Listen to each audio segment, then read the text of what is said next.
दोस्तों नमस्कार। मीन राशि वाले मेरे मित्रों, जय माई की दोस्तों, जय माँ भद्रकाली। माई आपका कल्याण करें और आपके जीवन से हर एक कष्ट को समाप्त करें।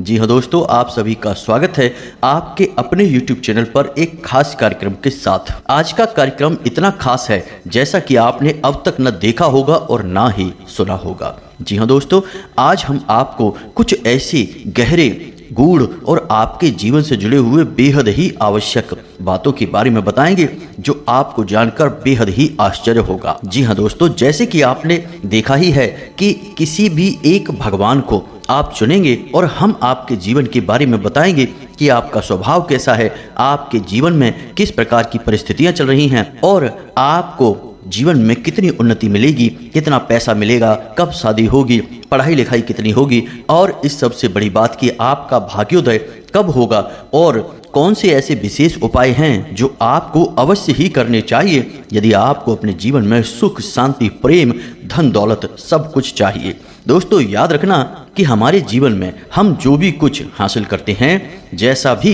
जीवन जीते हैं, सब कुछ ऊपर वाले की देन होता है। हमारे हाथ में कुछ भी नहीं है, ना तो हमारा जन्म हमारे हाथ में है और ना ही हमारी मृत्यु हमारे हाथ में है।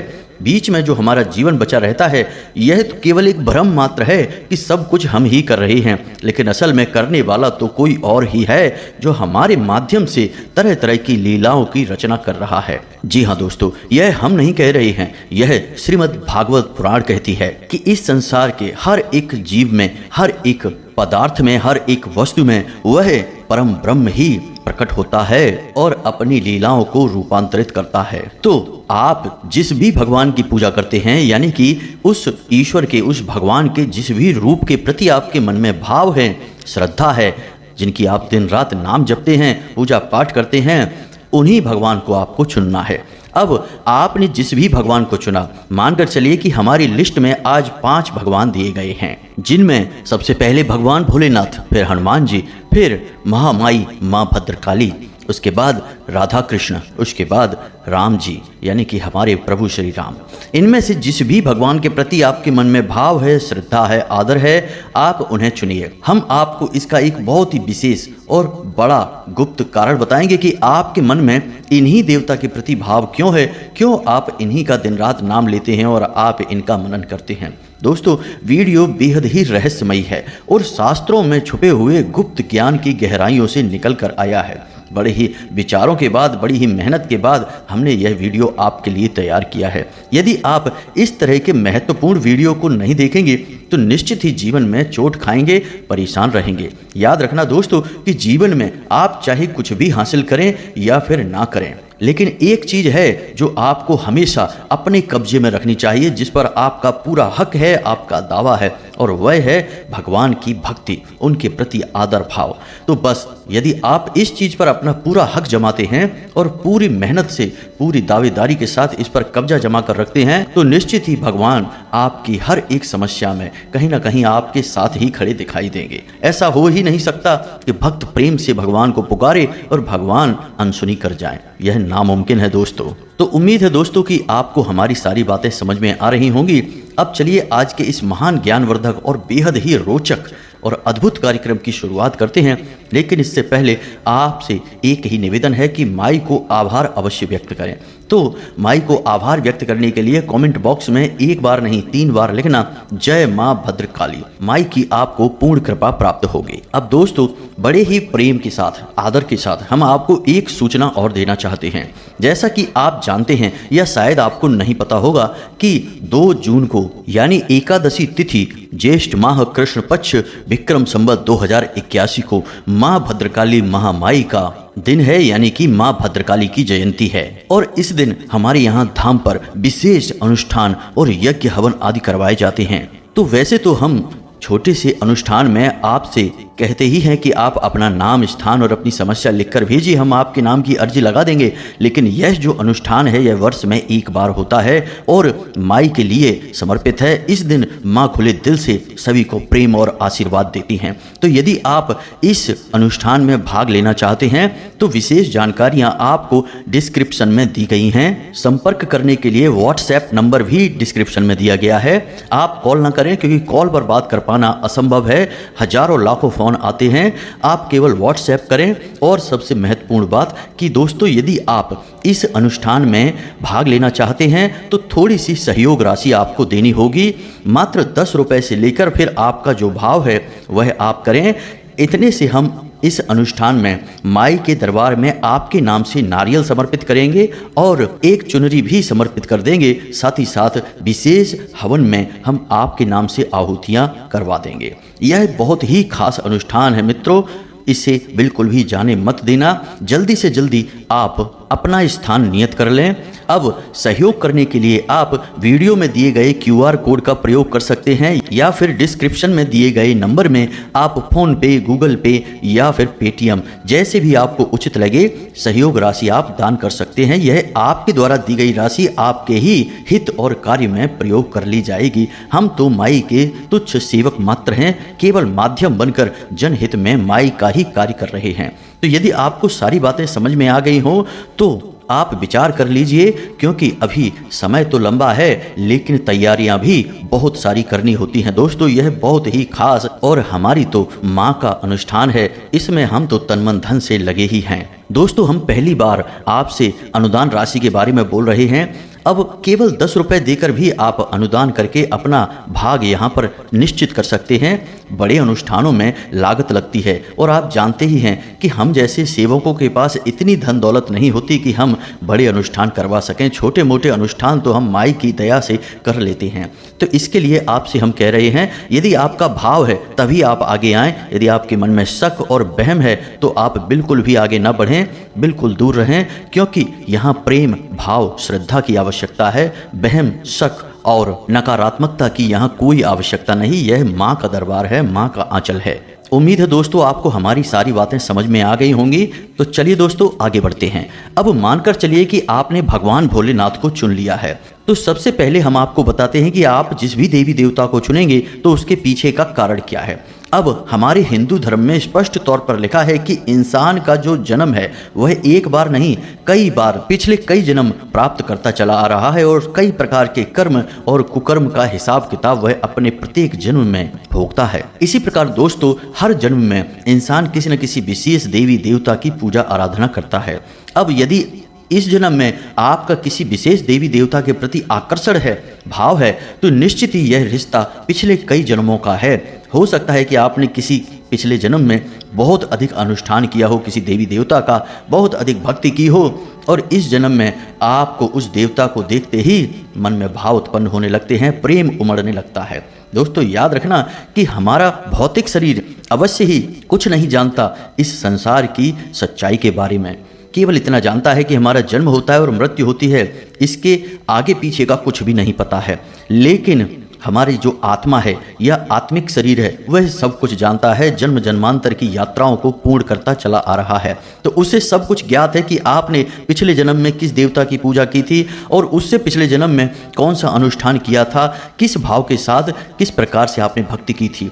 तो वह अपनी उस याददाश्त को इस जन्म में भी ताज़ा करता है और उसी भगवान में आपकी लौ लगा देता है। इसीलिए आपने देखा होगा कि किसी के मन में राधा कृष्ण के लिए इतना भाव होता है कि वो बैठे बैठे रोने लगते हैं। किसी के मन में भोले बाबा के लिए इतना भाव होता है कि सुबह 4 बजे से ही लोटा लेके भोले बाबा के दरबार में खड़े दिखाई देते हैं। कौन कहता है उनसे? कुछ नहीं, उनकी आत्मा कहती है, जो जन्म जन्मांतर से देख रही है कि आपने कितनी भाव से, कितनी भक्ति से पूजा की है और यही इस जन्म में भी दोहराया जा रहा है। उम्मीद है दोस्तों कि आपको समझ में आ गया होगा कि क्यों किसी विशेष देवी या देवता को देखकर आपके मन में भाव, प्रेम, भक्ति उमड़ती है। खैर, अब आगे बढ़ते हैं। तो मानकर चलिए कि आपने भोले बाबा को चुना है। हमने प्रथम स्थान पर उन्हें ही रखा है क्योंकि उन्हें देवों के देव महादेव कहा गया है। तो जब देवताओं में वो प्रथम हैं तो फिर हमने भी उन्हें प्रथम स्थान पर रखा है। वैसे दोस्तों, हम बहुत तुच्छ हैं, हमारी कोई हैसियत नहीं कि हम उनका कोई स्थान नियत तय कर सकें। चलिए दोस्तों बताते हैं। तो अब जब आप भोले बाबा के प्रेमी हैं, उनकी भक्ति करते हैं, तो जिसकी भी आप भक्ति करेंगे उसी देवता के कुछ गुण भाव आपके मन में भी उत्पन्न होने लगेंगे। तो आप देखेंगे कि आपके जीवन में जैसा आपका व्यवहार है, जैसा आपका आचरण है, वह भोले बाबा के आचरण से बहुत अधिक मिलता होगा। तो भोले बाबा के 5 प्रमुख गुण हैं दोस्तों। कौन कौन से? पहला गुण है योगी, यानी कि आपके अंदर चीजों को देखने का एक अलग नजरिया है। आप किसी भी चीज के साथ जरूरत से ज्यादा मोह नहीं करते हैं, चिपकते नहीं हैं, फिर उसके जाने से आपको ज्यादा दुख भी नहीं होता, यानी कि आप सुख और दुख में लगभग एक समान रहते हैं। आपके ऊपर इसका कोई ज्यादा प्रभाव नहीं पड़ता है। दूसरा, पशुपति नाथ हैं, यानी कि जीव जंतुओं के प्रति आपके मन में विशेष लगाव रहता है, भाव रहता है, आप प्रेम रखते हैं। अर्धनारीश्वर, यानी कि स्त्री और पुरुष के समभाव, तो आपके मन में भी स्त्री और पुरुष के लिए समभाव रहता है। आप कभी भी भेदभाव नहीं करते कि यह तो औरत है, यह ऐसा कैसे कर सकती है, यह आदमी है, इसे ज़्यादा अधिकार प्राप्त है। नहीं दोस्तों, आप खुले विचारों के हैं। आपके लिए स्त्री और पुरुष दोनों सम्माननीय हैं और दोनों के लिए आपके मन में एक जैसे भाव रहते हैं। चौथा, नीलकंठ। जी हाँ दोस्तों, नीलकंठ क्यों है भोले बाबा का? क्योंकि उन्होंने जहर को पिया था। तो ऐसा ही आपका स्वभाव है, बड़े से बड़े कष्ट को आप सह जाएंगे, किसी के द्वारा कही गई कठोर कड़वी बात को भी आप सह जाएंगे, लेकिन आप प्रतिक्रिया नहीं देंगे। दुख कितना ही बड़ा क्यों न हो, आपके चेहरे पर नहीं दिखाई देता, आप मन में उसे सह लेते हैं। दिल में आप सारी की सारी कठोरता, कठिनाई या फिर दुनिया के द्वारा दिए गए जहर को समा कर रखते हैं, लेकिन बाहर उसे बिल्कुल भी दर्शाते नहीं हैं। कहने का मतलब यह है कि जीवन में चाहे कितनी ही कठिन परिस्थिति हो, जीवन चाहे कितना ही तकलीफों से भरा हुआ क्यों ना हो, आप बड़े ही हृदय के साथ, प्रेम के साथ सब कुछ सह लेते हैं और आगे बढ़ जाते हैं। यह कोई छोटी बात नहीं है दोस्तों, यह बहुत बड़ी बात है और यह आपके अंदर है, क्योंकि आप भोले बाबा के पुजारी हैं। और आखिरी गुण है एकांत प्रिय। वैसे तो अनंत गुण हैं, लेकिन विशेष गुण एकांत प्रिय है। तो इसी प्रकार आपका भी गुण है कि आपको भी शांति सुकून में बैठना और ईश्वर को याद करना या फिर बस अकेलेपन का आनंद लेना अच्छा लगता है। वैसे तो आप दुनिया की इस भाग दौड़ भागम भाग में शामिल रहते हैं, लेकिन जब आपको मौका लगता है तो आप एकांत का आनंद लेने से भी चूकते नहीं हैं। जी हाँ दोस्तों, आप बड़े ही गंभीर समस्याओं को बड़ी ही सहजता के साथ सहने वाले और जीवन में बहुत ही गंभीर लक्ष्य बनाकर आगे बढ़ने वाले इंसान हैं। अब बात करते हैं आपके जीवन के बारे में। तो दोस्तों, आपका दाम्पत्य जीवन बहुत सुंदर होता है, क्योंकि भगवान भोलेनाथ और माता पार्वती तो हैं ही दाम्पत्य जीवन और प्रेम के प्रतीक। जब किसी के दाम्पत्य जीवन में उथल पुथल होती है, तब उसे गौरी शंकर रुद्राक्ष पहनने के लिए कहा जाता है, ताकि उसका दाम्पत्य जीवन, प्रेमी जीवन सुंदर हो सके। तो आप यदि भोले बाबा की पूजा करते हैं तो आप पहले से ही प्रेमी जीवन में, दाम्पत्य जीवन में सुकून के साथ रहेंगे। साथ ही साथ छोटे मोटे झगड़े तो होंगे, लेकिन बड़ी ही अक्लमंदी के साथ आप उनका निवारण कर लेंगे। अब जीवन के संघर्षों की बात की जाए तो आपके जीवन में संघर्ष बहुत हैं, बड़ी ही कठिनाई के साथ आपको सफलताएं प्राप्त होंगी, लेकिन उन संघर्षों को सहने की, आगे बढ़ने की ऊर्जा आपके पास है। अब भाग्योदय की बात की जाए दोस्तों, तो आपका भाग्योदय 25 साल के बाद ही होगा, उससे पहले नहीं। उससे पहले केवल संघर्ष होगा। किसी किसी जातक के जीवन में देखा जाता है कि उसका भाग्योदय 35 और 40 साल की उम्र के बीच होता है। तो अब बात करते हैं उस विशिष्ट उपाय की। तो दोस्तों, आपके लिए सर्वोत्तम उपाय है कि आप भगवान भोलेनाथ को रोज जल अर्पित करें, लेकिन साधारण जल नहीं।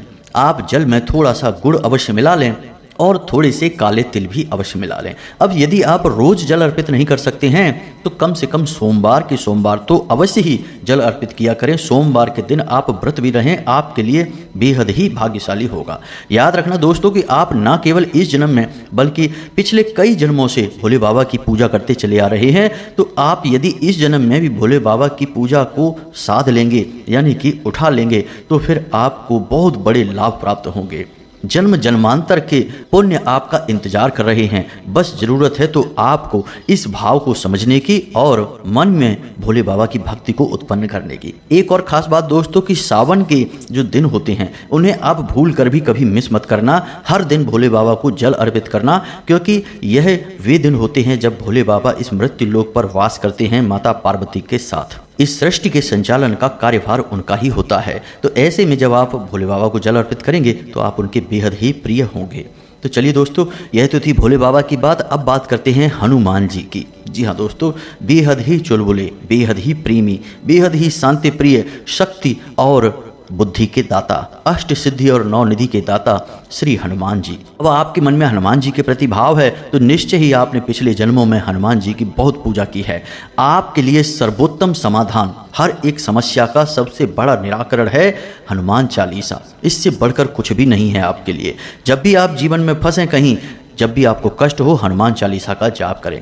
अब हनुमान चालीसा के जाप में आपको एक छोटी सी जो आप गलती करते हैं और हर एक इंसान करता है उसके बारे में बताते हैं, ध्यान से सुनिए। हनुमान चालीसा में एक लाइन है, तुलसीदास सदा हरिचेरा कीजय नाथ हृदय मह डेरा।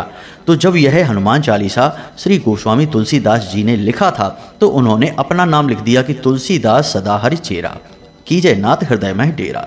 लेकिन अब इसका पाठ तो आप कर रहे हैं, तो अब आपको यहाँ अपना नाम बोलना है दोस्तों। यानी कि आपका नाम यदि विवेक है तो आपको बोलना है विवेक दास सदा हरिचेरा। यह विवेक जो दास है यह हमेशा प्रभु का भक्त है। कीजय नाथ हृदय में डेरा, अब आप हमारे हृदय में वास करिए। जी हाँ दोस्तों, यह बहुत बड़ी बात है। लोग हमेशा इस गलती को दोहराते हैं और किताब हमेशा हाथ में लेकर ही हनुमान चालीसा का पाठ करना, ये नहीं कि खड़े हुए और रट्टा मार के और चले गए। नहीं दोस्तों, जो यह पढ़े हनुमान चालीसा पढ़ना है ना कि रटना है। हनुमान चालीसा में खुद ही लिखा है, जो यह पढ़े हनुमान चालीसा हो सिद्ध साखी गौरीसा। तो हनुमान चालीसा पढ़ना है ना कि हनुमान चालीसा रटना है। इन बातों का आपको विशेष ध्यान रखना है। एक छोटी सी आपको हम यहाँ पर तरकीब बताते हैं हनुमान चालीसा सिद्ध करने की, कि जब भी आप हनुमान चालीसा का पाठ करें तो हमेशा बैठ कर करें, खड़े होकर ना करें, आसन बिछा कर करें। दूसरा, अपने सामने एक थोड़ा सा जल तांबे के किसी छोटे से गिलास या लोटे में जल भरकर अवश्य रखें और कोशिश यह किया करें कि कम से कम हनुमान चालीसा के आप 5 पाठ करें। जी हाँ दोस्तों, 5 पाठ हनुमान चालीसा के करने के बाद, यानी कि जब भी आपका एक पाठ समाप्त हो तो आप उस जल में फूंकें, फिर आपका पाठ समाप्त हो फिर आप फूंकें। तो आप 5 पाठ करेंगे तो 5 बार उस जल में आप फूंकेंगे। जल के अंदर ऊर्जाओं को समाहित करने की विशेष शक्ति होती है, इसीलिए पूजा पाठ में जल का बहुत विशेष प्रयोग है। तो आप जब उसे फूंकेंगे तो वह हनुमान चालीसा से यानी हनुमान जी की दिव्य शक्तियों से अभिमंत्रित हो उठेगा और आप उस जल को फिर जब पूजा समाप्त हो जाए, मंदिर से बाहर निकल आएँ तो उसके बाद उसे हनुमान जी का प्रसाद समझकर पी जाएं। जी हाँ दोस्तों, फिर आप देखें कि हनुमान चालीसा आपके जीवन में कितनी शक्तिशाली और दिव्य चमत्कार करना शुरू कर देगा। याद रखना दोस्तों कि आप केवल इस जन्म में नहीं, पिछले कई जन्मों से हनुमान जी की पूजा कर रहे हैं। आप नहीं जानते, लेकिन आपकी आत्मा, आपका आत्मिक शरीर, सूक्ष्म शरीर इसे अच्छी तरह से जानता है, इसीलिए आपके मन में हनुमान जी के प्रति प्रेम उत्पन्न किया है। अब बात करते हैं आपके जीवन के बारे में। हनुमान जी के जो गुण हैं वे आपके अंदर भी दिखाई देते हैं। पहला गुण है समर्पण और सेवा भाव। जब भी आपको मौका लगता है आप जीव जंतु, इंसान, अपने परिवार यानी कि किसी की भी सेवा करने से पीछे नहीं हटते हैं। आप बड़े ही प्रेमी स्वभाव के इंसान हैं, आपके मन में सबके लिए प्रेम है, दया है, लेकिन आपको झूठ से, बेईमानी से और हिंसा से बहुत अधिक चिढ़ होती है। आपके मन में क्रोध भर जाता है, लेकिन दोस्तों आप अपने क्रोध पर पूरा नियंत्रण रखते हैं। यह एक आपकी बहुत बड़ी खूबी है। आप जानते हैं कि किससे क्या कहना है, कितना कहना है, किसके साथ कैसा रिश्ता निभाना है और किसके साथ रिश्ता समाप्त करना है। लेकिन आप जब किसी के साथ कुछ रिश्ता वगैरह समाप्त करते हैं तो आपका तरीका यह है कि धीरे से वहाँ से बाहर हो जाना, ना कि किसी के मन में अपने लिए जहर भर देना, उल्टी सीधी बातें बोलना। यह आपका स्वभाव नहीं है।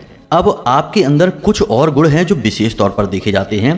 पहला कि आप वाक शक्ति में बहुत ही माहिर हैं, यानी आप अपने शब्दों से, अपनी भाषा शैली से लोगों को बड़ी जल्दी प्रभावित कर लेते हैं। चाहे आपके सामने कोई भी इंसान हो, एक बार जब आपने बोलना शुरू किया तो आपके शब्दों में इतना प्रभाव है कि वह आपकी ओर आकर्षित हो ही जाता है। दूसरा, नेतृत्व का गुण।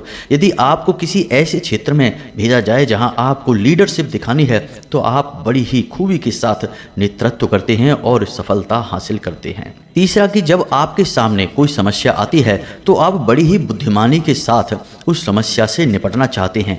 आप घबराते नहीं हैं और आपके आसपास जो लोग भी घबरा रहे हों तो आप उन्हें भी हिम्मत देते हैं, साहस देते हैं और समस्या से बाहर निकलने का समाधान ढूंढने लगते हैं। यानी कि आप एक ऐसे इंसान हैं जो समस्या नहीं, समाधान पर ध्यान देते हैं। हालांकि दोस्तों कुछ नकारात्मक चीज़ें भी आपके अंदर देखी जाती हैं, जैसे कि आप थोड़े से आलसी भी हो जाते हैं। कभी कभी आप अपनी शक्ति, अपनी क्षमता को भूल जाते हैं और निष्क्रिय हो जाते हैं। कभी कभी तो आप गलत संगत में भी पड़ जाते हैं, लेकिन जैसे ही आपको अपनी गलती का एहसास होता है आप तुरंत अपनी गलती को सुधार भी लेते हैं। एक सबसे बड़ी बात कि यदि आप अपने मन में कोई लक्ष्य साध लें, यानी कि कोई बड़ा कार्य है जिसे आपको करना है और आपने पक्के मन से उसके बारे में विचार कर लिया है, तो निश्चित तौर पर आप अपने लक्ष्य को प्राप्त कर ही लेते हैं। दुनिया की कोई ताकत आपको अपने लक्ष्य को प्राप्त करने से रोक नहीं सकती है। यह आपका सबसे बड़ा गुण है। दूसरा कि जब आप कामयाबी पा लेते हैं, ऊंचाई पर होते हैं, तब भी आप बेहद ही विनम्र, बेहद ही प्रेमी स्वभाव के और बेहद ही जमीन से जुड़े हुए इंसान रहते हैं। दिखावेबाजी और ढोंग से आपका दूर दूर तक लेना देना नहीं है। अब भाग्योदय की बात करते हैं दोस्तों, तो आपके जीवन में भाग्योदय का समय 22 साल से 26 साल के बीच में होता है। बस शर्त एक ही है कि आपको सात्विक रहना होगा, भगवान में लीन रहना होगा, भक्ति भाव मन में रखेंगे तो ही आपका भाग्योदय होगा। यदि आप अपने पथ से भटक जाएंगे और कुमार्ग पर चलेंगे तो आप जीवन भर संघर्ष और कष्ट भोगेंगे।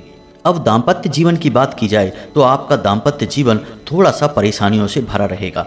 आपको अपने जीवन साथी के साथ तालमेल बैठाने में हमेशा समस्या रहेगी। ऐसा लगेगा आपको कि आपके मन की बात वह नहीं समझ रहा है और उसे भी ऐसा लगेगा कि आप भी उसकी मन की बात नहीं समझ रहे हैं। विचारों का यह टकराव हमेशा जीवन में, दाम्पत्य जीवन में परेशानी खड़ी करता रहेगा। हालांकि बहुत बड़ा कुछ भी बुरा नहीं होगा, लेकिन सुख और शांति का अभाव आपके दाम्पत्य जीवन में अवश्य ही रहेगा। प्रेमी जीवन की बात की जाए तो प्रेम संबंधों में आपकी कोई खास रुचि नहीं रहेगी। प्रेम संबंधों से कहीं अधिक आपकी रुचि आपके जीवन, आपके लक्ष्य और आपकी कामयाबी में रहेगी। अब बात करते हैं महामाई, माँ काली, माँ भद्रकाली की। अब शक्ति के आप किसी भी रूप की पूजा करते हैं, चाहे दुर्गे माँ हो, चाहे भद्रकाली हो, चाहे माँ बगलामुखी हो, कोई भी देवी हो, सब एक ही हैं, बस उनके रूप अलग अलग हैं। तो आप किसी भी रूप की यदि पूजा पाठ करते हैं तो आपके जीवन में 3 बातें सबसे अधिक देखने को मिलती हैं। पहला कि आपका व्यक्तित्व बहुत कठोर है। जी हाँ दोस्तों, बाहर से कठोर है लेकिन अंदर से आप बेहद ही मुलायम हैं। नारियल जैसा स्वभाव है आपका, बाहर से रूखा सूखा कठोर लेकिन अंदर उतना ही मुलायम। लेकिन लोग आपके स्वभाव को समझ नहीं पाते हैं, हमेशा आपके व्यक्तित्व का गलत अंदाजा लगाते हैं। दूसरा गुण कि आपसे गलत बात, नकारात्मक बातें सहन नहीं होती हैं। आपको क्रोध बहुत अधिक आ जाता है और जब आपके ऊपर क्रोध हावी होता है तो आप अपने सामने कौन है भूल जाते हैं। चाहे कोई भी बना रहे, आप किसी का लिहाज नहीं करते हैं और जो मन में आता है वह कह सुन देते हैं। हालांकि बाद में आपको पछतावा बहुत होता है। तीसरा कि आपके अंदर ऊर्जा बहुत है लेकिन आप उसे नियंत्रित करना अच्छी तरह से जानते हैं और उस ऊर्जा का यदि आप सही प्रयोग कर लें तो आप इस संसार में बड़े से बड़ा कार्य कर सकते हैं। लेकिन समस्या यह है कि जहाँ शक्ति अधिक होती है वहीं बिखराव भी बहुत होता है, भटकाव भी बहुत होता है। तो यदि आप अपने पथ से भ्रष्ट हो जाते हैं तो आपकी यह शक्ति क्षीण हो जाती है और आप अपने जीवन को यूं ही बस भटकते हुए गवा देते हैं। अब आपके दाम्पत्य जीवन की बात की जाए तो आपके दाम्पत्य जीवन में केवल एक ही समस्या है और वह समस्या है क्रोध की। आपके वाणी पर, आपके मन पर आपको पूर्ण नियंत्रण नहीं है। कारण इसका यह है कि आप कभी भी अपने जीवन साथी के मन के भावों को समझते नहीं हैं और जो मन में आता है, जो आपको सही लगता है, आप बस वही कहते हैं और इससे टकराव उत्पन्न होते हैं। आपके दाम्पत्य जीवन में अक्सर खींचतान रहती है और वह परेशानियों से घिरा रहता है। अब सबसे बड़ी बात यहाँ पर यह है दोस्तों कि आपके अंदर जितनी सकारात्मकता है उतनी ही नकारात्मकता है। अब यदि आप सही तरह से जीवन में चलते हैं तो बड़े से बड़े लक्ष्य हासिल करते हैं और बेहद ही शांतिपूर्ण सुखी जीवन जीते हैं। लेकिन यदि आप जरा भी नकारात्मक होंगे तो आप भयंकर नकारात्मकता की ओर जा सकते हैं और जीवन में न केवल अपने बल्कि अपने परिवार के और अपने आसपास के लोगों के जीवन में भी विनाश मचा सकते हैं। यानी आपके अंदर सृजन और विनाश दोनों की ही शक्तियां समाहित हैं। अब आपके मन की बात की जाए तो दोस्तों आपका मन, हमने पहले ही कहा, बहुत कोमल है, बहुत प्रेम से भरा हुआ है। लेकिन आपके मन तक पहुंच पाना लोगों के बस की बात नहीं है, क्योंकि आपका स्वभाव विचित्र है, अद्भुत है। पल में क्रोधी है, पल में प्रेमी। लेकिन आपके स्वभाव में एक बात बहुत अच्छी है और वह है जिद करना। किसी भी लक्ष्य की, किसी भी बात की यदि आपने मन में ठान ली है तो आप निश्चित ही उसे पूरा करते हैं। कोई रोकने वाला इस ब्रह्मांड में है ही नहीं जो आपके लक्ष्य के बीच में आ सके। कितनी ही बड़ी परेशानी हो, आप बड़े आराम से उसे पार कर लेते हैं। अब बात करते हैं आपके लिए उपाय। तो दोस्तों आपके लिए सबसे बड़ा उपाय केवल एक ही है और वह है माँ भद्रकाली का बीज मंत्र। एकाक्षरी मंत्र है। आप जीवन में जब भी आपको समय मिले, चाहे आप दिन में किसी भी अवस्था में हो, इस मंत्र का आपको जाप करना है। पानी पी रहे हैं तो उससे पहले आपको बोलना है, घर से बाहर निकल रहे हैं तब बोलना है, सुबह सोकर जागते हैं तब बोलना है। और मंत्र क्या है? ओम क्लीम। यहाँ पर ओम जो है वह संपुट है, क्लीम असली मंत्र है। तो आप केवल क्लीम भी बोल सकते हैं। ओम क्लीम बोलेंगे तो इसका प्रभाव कई गुना बढ़ जाता है। महिलाएं हैं तो क्लीम ओम बोलेंगी, पुरुष हैं तो ओम क्लीम बोलेंगे।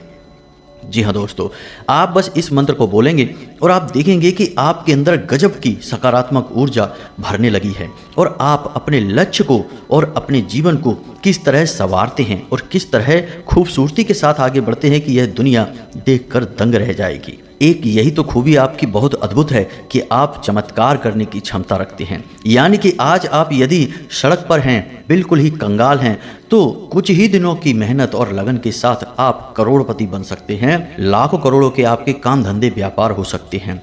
यह माई की कृपा से होगा। और आप यदि माई को भाव रखेंगे और इस मंत्र का जाप करेंगे, तब चमत्कार घटित होना शुरू होंगे। अब बात करते हैं राधा कृष्ण या भगवान श्री हरि विष्णु के प्रेम भरे अवतार की, भगवान श्री कृष्ण की।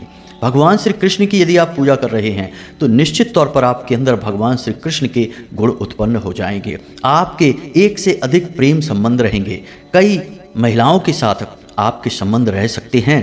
जी हाँ दोस्तों, यह बड़ी अजीब सी बात आपको लग रही होगी, लेकिन सत्य यही है कि हमें आपको ये बात बतानी ही पड़ेगी।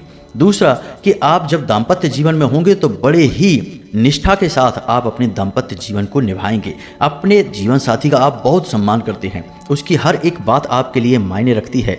इसी प्रकार दोस्तों, आपके अन्य रिश्ते भी आपके लिए बेहद महत्वपूर्ण हैं। खास तौर से मित्रता का रिश्ता, आपके अंदर मित्रता का एक विशेष भाव है। आपको वैसे तो क्रोध आता नहीं है, लेकिन यदि क्रोध आ जाए तो फिर बहुत कुछ उथल पुथल हो जाती है। आप अपने क्रोध पर नियंत्रण कर तो लेते हैं, लेकिन कभी कभी स्थिति ऐसी अवश्य बन जाती है कि आप अपने क्रोध पर से नियंत्रण खो देते हैं और स्थिति बहुत ही विकट हो जाती है, विषम हो जाती है। अब बात करते हैं उपाय की। दोस्तों, यदि आपको अपने जीवन में आगे बढ़ना है, कुछ भी बड़ा लक्ष्य हासिल करना है, प्रेम के साथ रहना है और जो आपके दिल में छुपी हुई तमन्नाएं, इच्छाएं, उन्हें भी पूरा करना है, तो आपके लिए ब्रह्मास्त्र मंत्र है भगवान श्री हरि विष्णु का 12 अक्षर मंत्र। इसी मंत्र के जाप से ध्रुव को मुक्ति प्राप्त हुई थी। केवल 5 वर्ष की उम्र में भगवान श्री हरि विष्णु उसके सामने प्रकट हो गए थे। तो एक बालक ने भी भगवान को रिझा लिया था इस मंत्र की सहायता से। तो मंत्र कौन सा है? ध्यान से सुने, बहुत ही सरल है।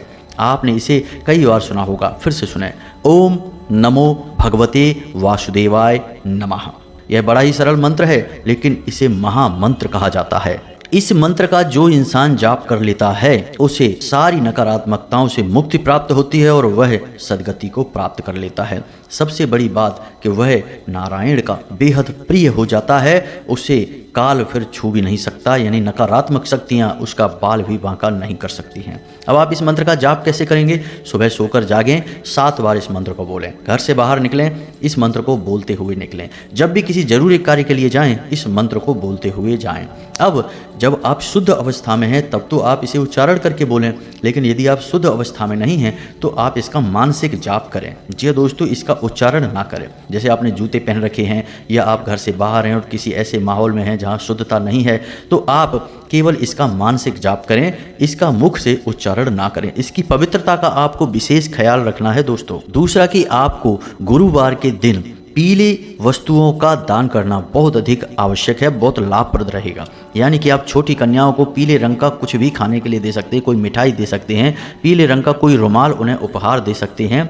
जिन कन्याओं की उम्र 9 साल से कम है, ऐसी 9 कन्याओं को आप कुछ भी दान दे सकते हैं, खिला पिला सकते हैं।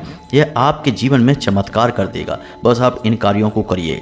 अब बात करते हैं अंत में हमारे प्रभु श्री राम की। जी हाँ दोस्तों, मर्यादा पुरुषोत्तम जिन्होंने एक राजकुमार होते हुए भी ऐसे ऐसे कष्ट सहे हैं जो कि हमारे आपके तो बस के ही बाहर है, लेकिन उन कष्टों के बीच में भी उन्होंने जिस प्रकार मर्यादाओं का पालन किया है वह बेहद ही चमत्कारी है, अद्भुत है। मानवों के लिए उन्होंने जो सीमाएं तय की हैं, जो नियमावली तैयार की है, वह हर इंसान को पूरी करनी चाहिए।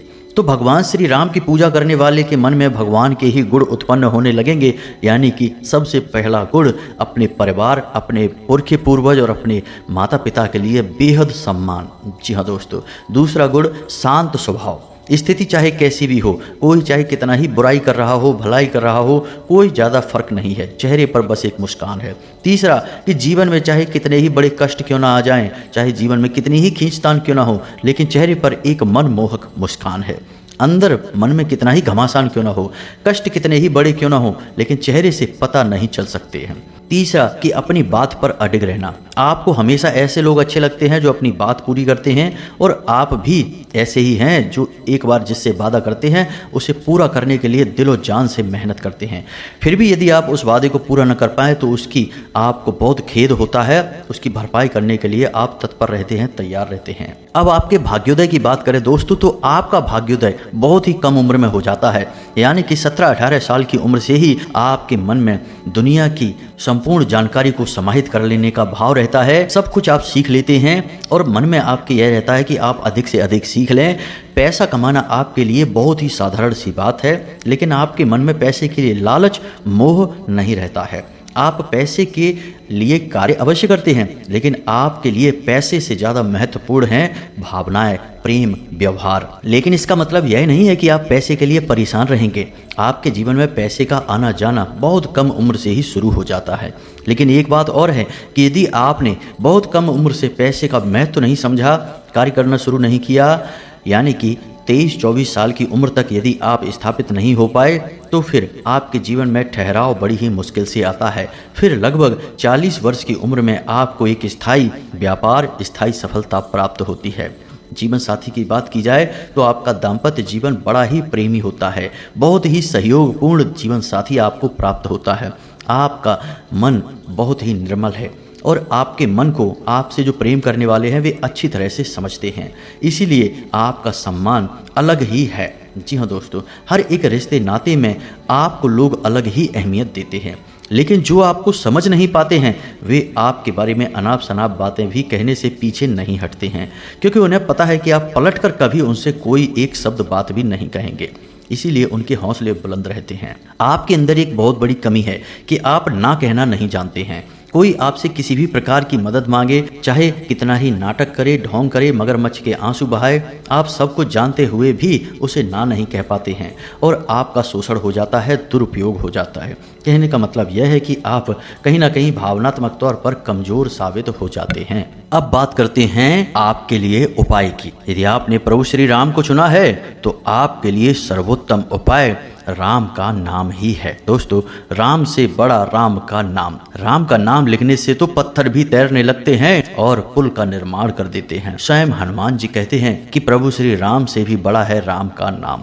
जी हाँ दोस्तों, तो आपको बस राम का नाम लेना है। किसी भी रूप में आप ले सकते हैं, चाहे जय श्री राम कहें या सीता राम कहें या फिर सिर्फ राम कहें। अब यहाँ पर आपको ध्यान इस बात का देना है कि आपको राम नहीं कहना है, क्योंकि यहाँ से तो अंक की बिंदी लग जाती है, तो आपको कहना है राम। जी हाँ दोस्तों, ध्यान से सुने, राम, क्योंकि जब रा और माँ का एक साथ उच्चारण होगा तब एक ऐसी ध्वनि उत्पन्न होती है, ऐसी तरंग उत्पन्न होती है जो आपके आसपास से नकारात्मक ऊर्जा को दूर भगा देती है। तो इस बात का आपको ध्यान देना है। आपको बोलना है राम, बस इसी तरह से आप उच्चारण करें, यही आपका सर्वोत्तम उपाय है। और यदि आपको कुछ विशेष चाहिए ही तो आप राम जी के नामों वाला यह मंत्र, जिसमें कि राम जी के विविध नामों का उच्चारण किया जाता है, इसका उच्चारण भी आप कर सकते हैं। जैसे आप ध्यान से सुनिए, रामाय रामभद्राय रामचंद्राय वेधसे रघुनाथाय नाथाय सीताया पतिये नमः। यह राम जी के अलग अलग स्वरूपों और नामों का उच्चारण है। आप इसका नित्य उच्चारण कर सकते हैं। जरूरी काम पर जा रहे हैं, इसका उच्चारण करें। सोकर जागें, इसका उच्चारण करें। सोने जाएं, तब इसका उच्चारण करें। भोजन करें, तब इसका उच्चारण करें। जीवन के हर एक भाग में भगवान को शामिल करेंगे, तभी तो जीवन में उद्धार होगा। ये नहीं कि बस एक बार सुबह सुबह भगवान जी के सामने घंटी हिला ली, दीपक जला लिया, ड्यूटी पूरी हो गई, अब दिन भर खोए हैं दुनियादारी में। नहीं, दुनियादारी में जब खोए हैं तब भी प्रभु को याद करते रहो, अपने साथ रखो। फिर देखो कि भगवान आपके बगल वाली सीट पर ही बैठे हमेशा दिखाई देंगे। जब भी आपको जरूरत होगी उनका हाथ आगे बढ़कर आ जाएगा। दोस्तों, हम ये बातें आपसे कह रहे हैं ना, यह हमारे जीवन का अपना अनुभव है। हम कई सुनी बातों पर विश्वास नहीं करते हैं। हमारा जो अपना अनुभव है वही हम आपको बताते हैं। हमने माई की भक्ति की है और हमने माई को सदा अपने साथ खड़े पाया है। हर तकलीफ में माई हमारे आगे आकर हमारी रक्षा करती हैं और यही सारी बातें हम अपने वीडियो के माध्यम से आप लोगों तक पहुंचाने की कोशिश करते हैं। दोस्तों, जीवन में कुछ भी नहीं रखा है। आपने जब जन्म होने का निर्णय नहीं लिया, आपने जब मृत्यु का निर्णय नहीं लेना है, क्योंकि जन्म और मृत्यु आपके हाथ में नहीं, तो फिर जीवन के भी सारे निर्णय आप मत लो। भगवान को शामिल करो, भगवान के साथ सारे निर्णय लो, उनके साथ ही अपने जीवन के हर एक पल को जियो और देखो कि पल जीवन कितना रंगीन होता है, कितना आनंदमय होता है। याद रखना दोस्तों कि खुशी का उल्टा दुख होता है, लेकिन आनंद का उल्टा कुछ भी नहीं होता है। और भक्ति में आनंद प्राप्त होता है, खुशी नहीं। उम्मीद है दोस्तों कि आपको हमारे द्वारा बताई गई बातें अच्छी लगी होंगी। यदि आपके मन में कोई प्रश्न उठता है तो आप कमेंट करके पूछें, हम आपके प्रश्नों के जवाब देने की पूरी कोशिश करेंगे। हमने जो नंबर दिया है उस पर केवल व्हाट्सएप मैसेज करें, कॉल ना करें। लोग बहुत कॉल करते हैं, बात कर पाना संभव नहीं, हमें अपनी साधनाएं भी करनी होती हैं दोस्तों। इसलिए निवेदन है आप व्हाट्सएप करें, हम समय मिलने पर आपसे संपर्क करेंगे। इसी के साथ साथ दोस्तों कमेंट बॉक्स में जय माँ भद्रकाली अवश्य लेंगे। जगत माई, महामाई, इस ब्रह्मांड की माई की याद अवश्य लानी है, हमें उनके लिए भाव अवश्य उत्पन्न करना है। इसी के साथ साथ आज की इस वीडियो को विराम देते हैं। मिलते हैं अगले ज्ञानवर्धक वीडियो में, तब तक के लिए धन्यवाद। जय माता की।